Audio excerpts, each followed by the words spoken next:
Welcome. This week we're going to do Parshas Vayechi. So the Parsha starts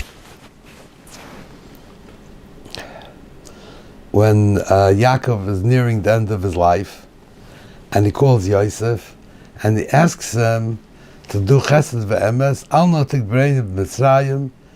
He asked him to take him to Mars Machpelah, and he said, Yishovali v'yishovaloi. He promised him that he would take him to Eretz Yisrael, to the Mars Machpelah. Then you have a Yachad Dvar Me'ela afterwards. So Yosef heard that Yaakov is sick, and he brought his children. And Yaakov said to him, V'yato shnei bonecha ne'lod lecha be'eretz Mitzrayim v'tboyu alecha Mitzrayimo lihem Ephraim and Menashe kruv Meshem Niuli. Ephraim and Menashe are going to be elevated to the position of Shvatim, just like Reuven and Shimon.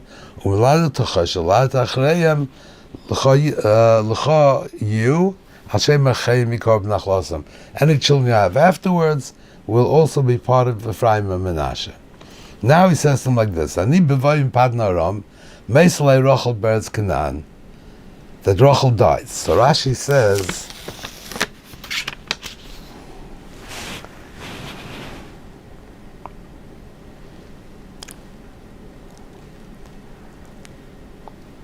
I'm matriach on you to take me to Eretz Canaan. I didn't do that with your mother, and I know, he says,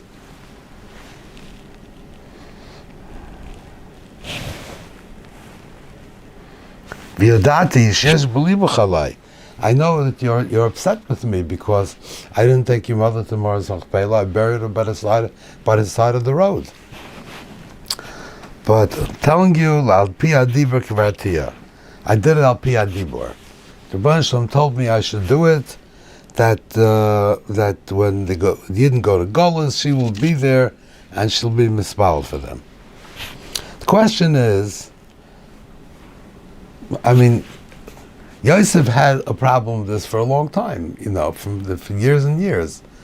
And before, when Yaakov asks him they should take him to Mars Machpelah, he doesn't tell him anything about that he buried Al Pi Adibur. He doesn't say anything. He just asks him to bury him in Eretz Yisrael, and he promises he will.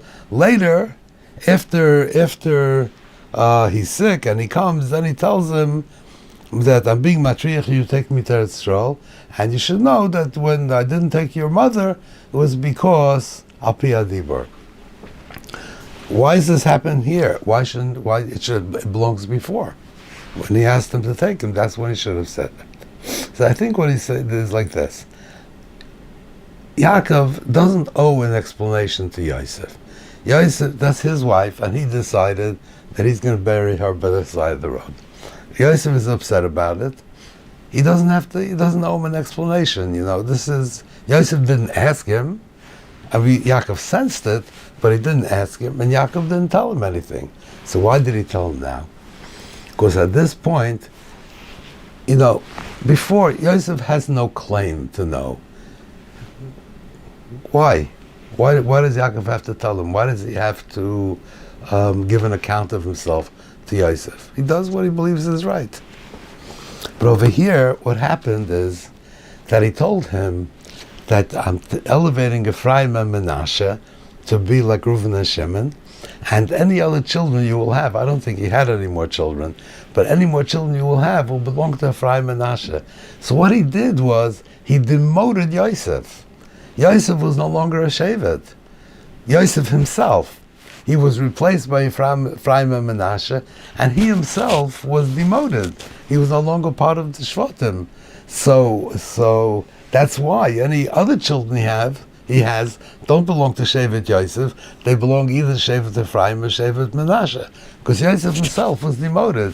This is something that Yosef has a right to demand an explanation. Why are you demoting me? Why? I mean, I was a Shevet, I was one of the Shvatim, and now I'm not. Why? So now Yaakov tells him, just like I buried your mother there, Al Pi Adibur, this was also Al Pi Adibur. it's not my choice. The Rebbeinu Shalom told me that you need to be replaced with Ephraim and Menashe, and therefore you're no longer one of the Shvatim. Okay, that's why he said it over here.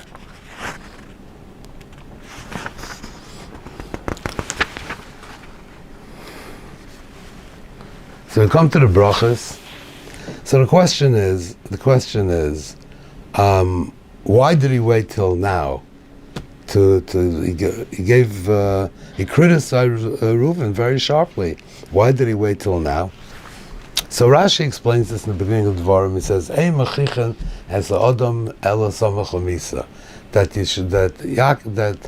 Moshe gave Musar at the end of his life. Dvarim, the Sefer Dvarim is a Sefer of Musar, and he gave that at the end of his life, and he learned from Yaakov. Yaakov gave Musar at the end of his life. Why? Because he thought that if he gives him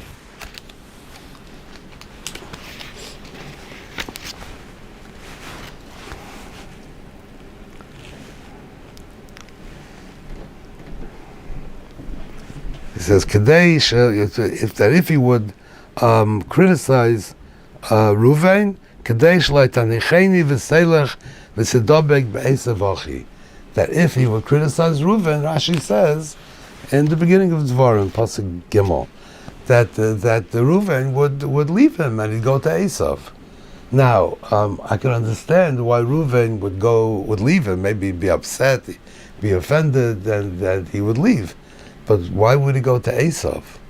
So I think you see over here later in Parshas Vayechi in Kriya Shema, V'sartem v'avadatem l'him acherim.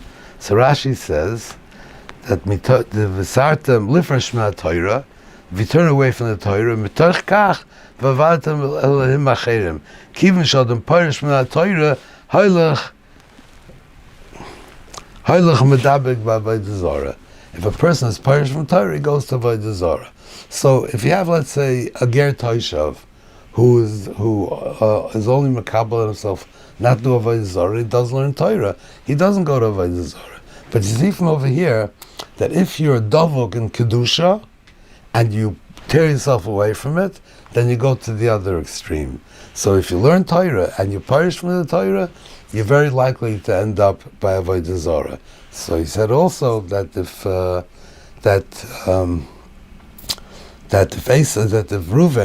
Yaakov would criticize Reuven, then he would leave Yaakov, he'd perish for Yaakov, who was the Makar of Kedusha, and then he'd go all the way to Esau. That's what it is. In the brachas, you find that the Birchas Moshe, the brachas, in the Bezoysa brachas, some of them are doubled. He says, V'zois liYehuda, Zvul Omar, and then he repeats the name. So when Yosef brings his family down to Mitzrayim,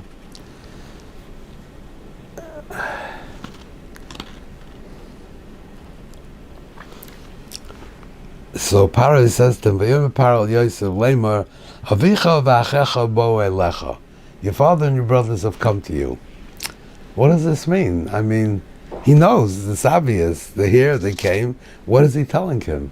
So the Ramban asks this question, and he says that it's just the Knisas Dvarim, it's just a way of opening the conversation. Oh, your family has come to you, okay, they can go to Eretz Mitzrayim, go to Goshen, but it's really not saying anything.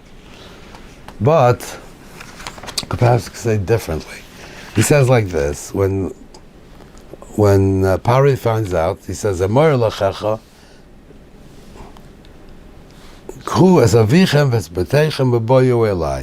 take your father and your households and come to me, and I'll give you the best land there in Mitzrayim. You'll come to me. But when they came down, so Yosef says, he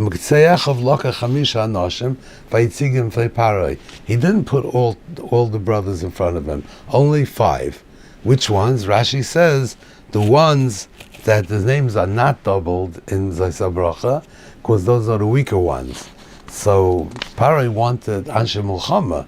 He wanted people who are going to be officers and generals. So you come there, the ones that are, I don't know exactly what what chaloshim means, weak. I don't think it means weak in body, because why would Moshe speak about the weakness hundreds of years later? So it probably means like in character, So those that are double, those are strong characters, and they're reminded that they have a tradition of strong characters.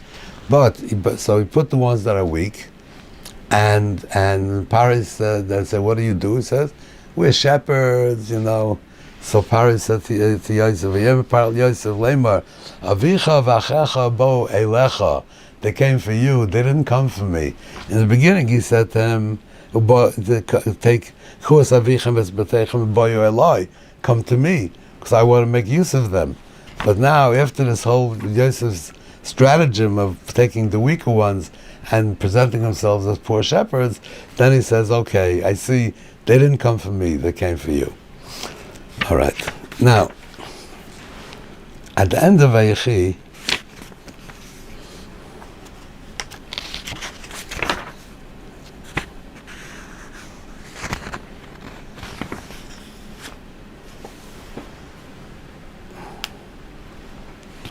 Yaakov dies, and they take him to Eretz Yisrael, they bury him. So then when they came back, so the brothers were afraid that Yosef would do something to them. He would avenge himself. Lu Yisrael Yosef v'Hashem Yashav Lonas Kol Hara Asher Gamalnu Yosef. Vayitzav Yosef Leimar. Vayitzavu al Yosef. Then they said to Yosef, Avicha tziva lifnei ma'aseh. So they said what Yaakov had told them before he died, but it wasn't true. Rashi says they made it up because they were afraid. Koi samrli Yosef. This is what you should tell Yosef. Ona sona pesha checha v'chatasam kirog malucha. Forgive them the averah that they did because they did bad to you. Vata sona. That's what they're quoting Yaakov. This is what Yaakov said. He said, they're saying that this is what Yaakov said. Forgive your brothers. Even though he died, but we are still avodim to his God, and his God is still alive.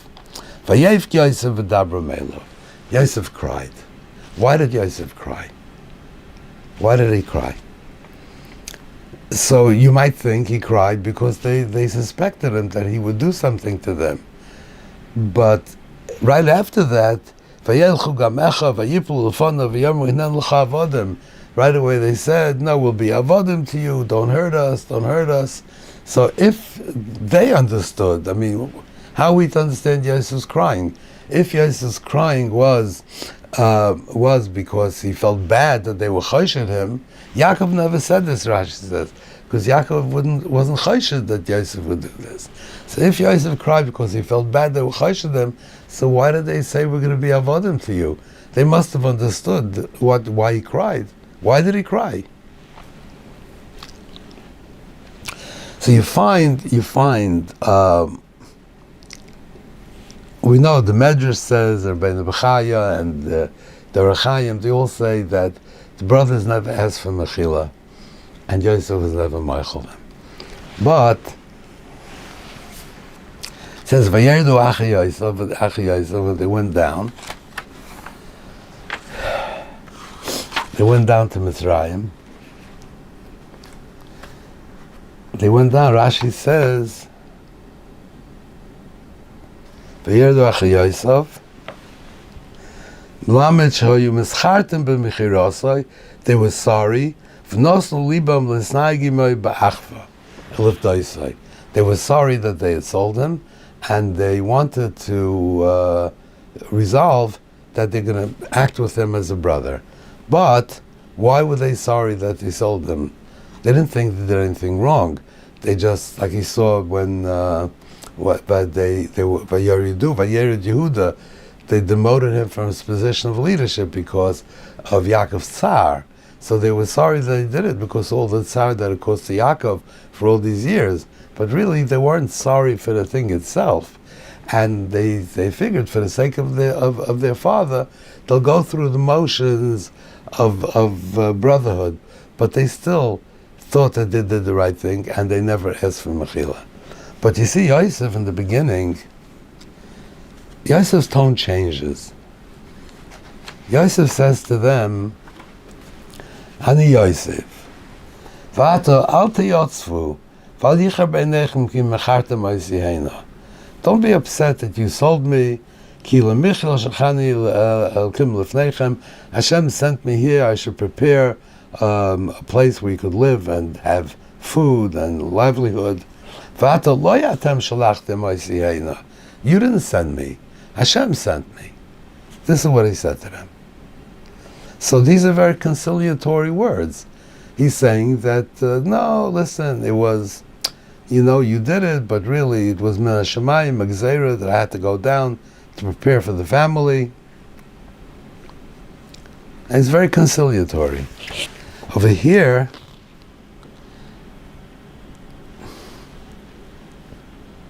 so Yosef says to them, Al tiro, don't be afraid. Ki atachas elokim ani. Am I in the place of God? In other words, he's saying that really, I should, punish you. I should avenge myself on you, but I can't. Atachas elokim ani.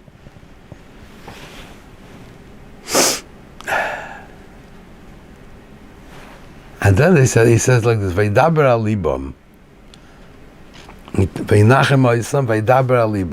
He said to them something that will reassure them. What did he say? He said that originally when I came down to Mitzrayim, people thought that I was some urchin, a vagabond. I didn't come from a chashuv family. It was just somebody, and I wasn't chashuv. But when my brothers came down, then I got a lot of covet from that because people respected me, because I have all these brothers. So he said that if I would kill you, then people won't believe you're my brothers. Why? Does a brother kill his brother? So what he's telling them is a very sharp criticism. He said, I can't kill you, because if I kill you, I'm going to lose all my covet, because people think that I have all these brothers. And if I kill you, that means I never had any brothers. I was just a vagabond. I was just somebody. So I can't kill you. So really what he's doing here, Yosef, he's changed his whole tone. In the beginning, he was conciliatory. He said, Hashem sent you, lo etem shalachtem, you didn't do this. And now, he's very sharp with them. Why? What changed? So if you look at this pasuk before, what did they say to him? Ono sono lepesha achecha. This is a quote saying, this is what Yaakov said. Forgive the sin of your brothers. V'ato sono lepesha avdei elkei avicha. So we are the avodim of your father's God. A person could be, before in Parshas Vayechi, when Yosef met the Malach, V'yomer ish nasu mizeh. So Rashi says, Hisiyu atzmam min ha'achva.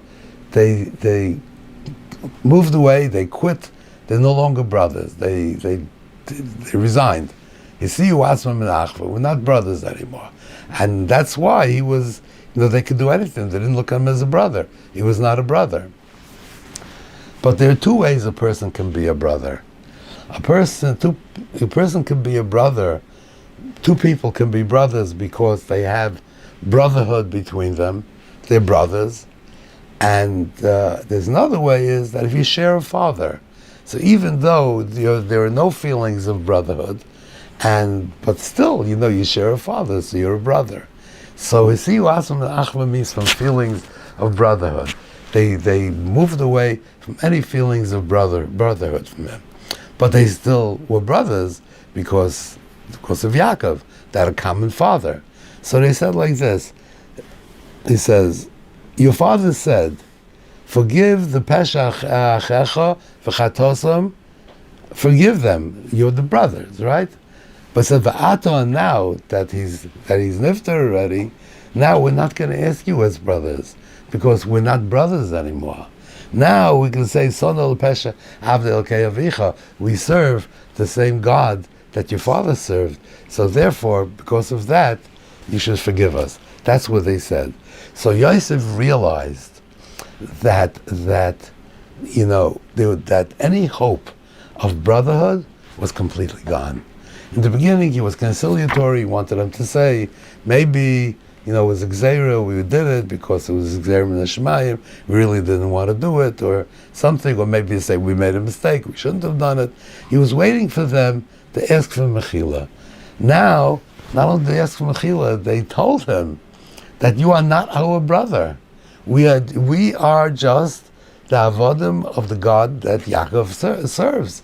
That's all we have. We had nothing else. As long as Yaakov was alive, then we were achecha, we were brothers. Now, we're not brothers. When Yosef heard this, he realized that the brotherhood was completely destroyed. There was no hope for it. They were not brothers anymore. So then he was no longer conciliatory. Then he told them, listen, I really should avenge myself on you, but tachas al-kirmani, it's not for me to do this, for Rabbi Shalom to do it. And then he said, the other thing he said, and how could I do it anyway? Because people are going to say that I don't have any brothers, because does a man kill his brothers? Do you ever hear such a thing? Somebody should want to kill his brothers? Can't be. So so that's what he cried. When he heard him say this, then he said, forget it, there's no chance anymore. And then everything turned around. And for the last years, he had no contact with them. Okay, just before, I want to say something about last week. I spoke about the steer in Rashi's, where Rashi in Vayera says that V'yigash Yehuda was pious, and over here Rashi says koshes. So my friend Rabbi Friedman right away went, and he's a bibliophile, and right away did all his research, and he called me up, and he said that the early Achrayim, the Nachas Yaakov and the Maskul of David and the Rishash and the Medrash all say that Rashi and Vayera is a mistake, and you have to be Magia, you have to change it because it doesn't work. But recently the Sefer Rashi Hasholem Ariel, where they did all the research and went back to old Fusim and original manuscripts, it's not a mistake. And what Rashi says over there, that is pious, Rashi says over there that is pious, it's Mefurish and Tanchum Yoshan. The Medrash Tanchum Yoshan, that's where it is. So this is steer in Rashi's. So I wanted to say that Yehuda had two gishas. He came first of all for pious, Biadoini Yidaber Bazncha. That was because of Ra, the Ra that would be to Klal Yisrael, which he could ask al tzedakah. And then the second part was kosher, means he came with an argument and demanded mishpat, because a king has to have rachmanas, and there's this old man sitting in Canaan, his heart's breaking and he's crying, and so you have to have rachmanas. So somebody asked me, how do we know that a king has to have rachmanas, and why does he have rachmanas? So I just want to read to you Rambam. Rambam Hilchos Mulachim says like this: Kederech shecholok le'akosav ha'kovod ha'godol, the Torah gave a king very big kovod, v'akol chayiv v'akol b'chvoidoi, everybody has to be mechaber the king. Kach tzivo, the Torah also commanded him, lias liboy b'kirboi shafel v'cholo, they should be very humble. Shneimar v'libi chol b'kirbi, v'lo yinag gases leiv b'Yisrael yosem midai. And then he says, V'yeh chaynein u'merachem l'ktanim v'gedolim. He has to be a chaynein and merachem to everybody, big and small. He has to be a chaynein. This is what the Rambam says. And this is a model for all kings, I guess, not only for Malchi Yisrael. And the reason is because a king has so much power and so much kavod and so much money that if he wouldn't balance that with rachmanas, with a very great rachmanas to all people, then he would become a monster. So therefore, a king, more than any other person, has a chiyuv to balance all his privileges with great humility and with rachman to everybody. So that's why he came with a taina that you have a mishpat, you have to have rachmanis. He didn't start with this because it could be disputed, because Yosef was not a melech. So he said, Kamaycha Kapara, I consider you a melech. You have such vast power that you are mechuyev to have rachmanis. That's what he said. Okay, so now we've concluded Sefer Bereshis. I have a little bit of a cold, I hope you like me. But so we finished Sefer Bereshis, which is a milestone. And I want to thank, first I want to thank Binyamin Sofer, who is my partner in this. I also want to thank my wife Tzvia, who helps out with some of the technical aspects. And I want to thank all the people who come and listen. I'd say it's very, very much appreciated. Not only the people who call me and talk to me, but even the people who don't. I can feel you.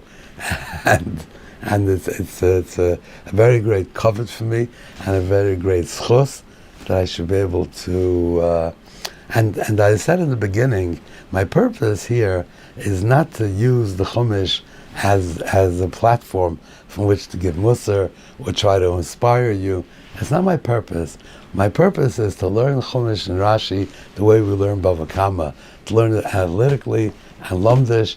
And if from this comes out musar and inspiration, matayva manoyim. But that's what I'm trying to do here. I'm trying to learn the psukim and the Rashi be'iyun. Thank you very much for coming, and I hope to see you next week.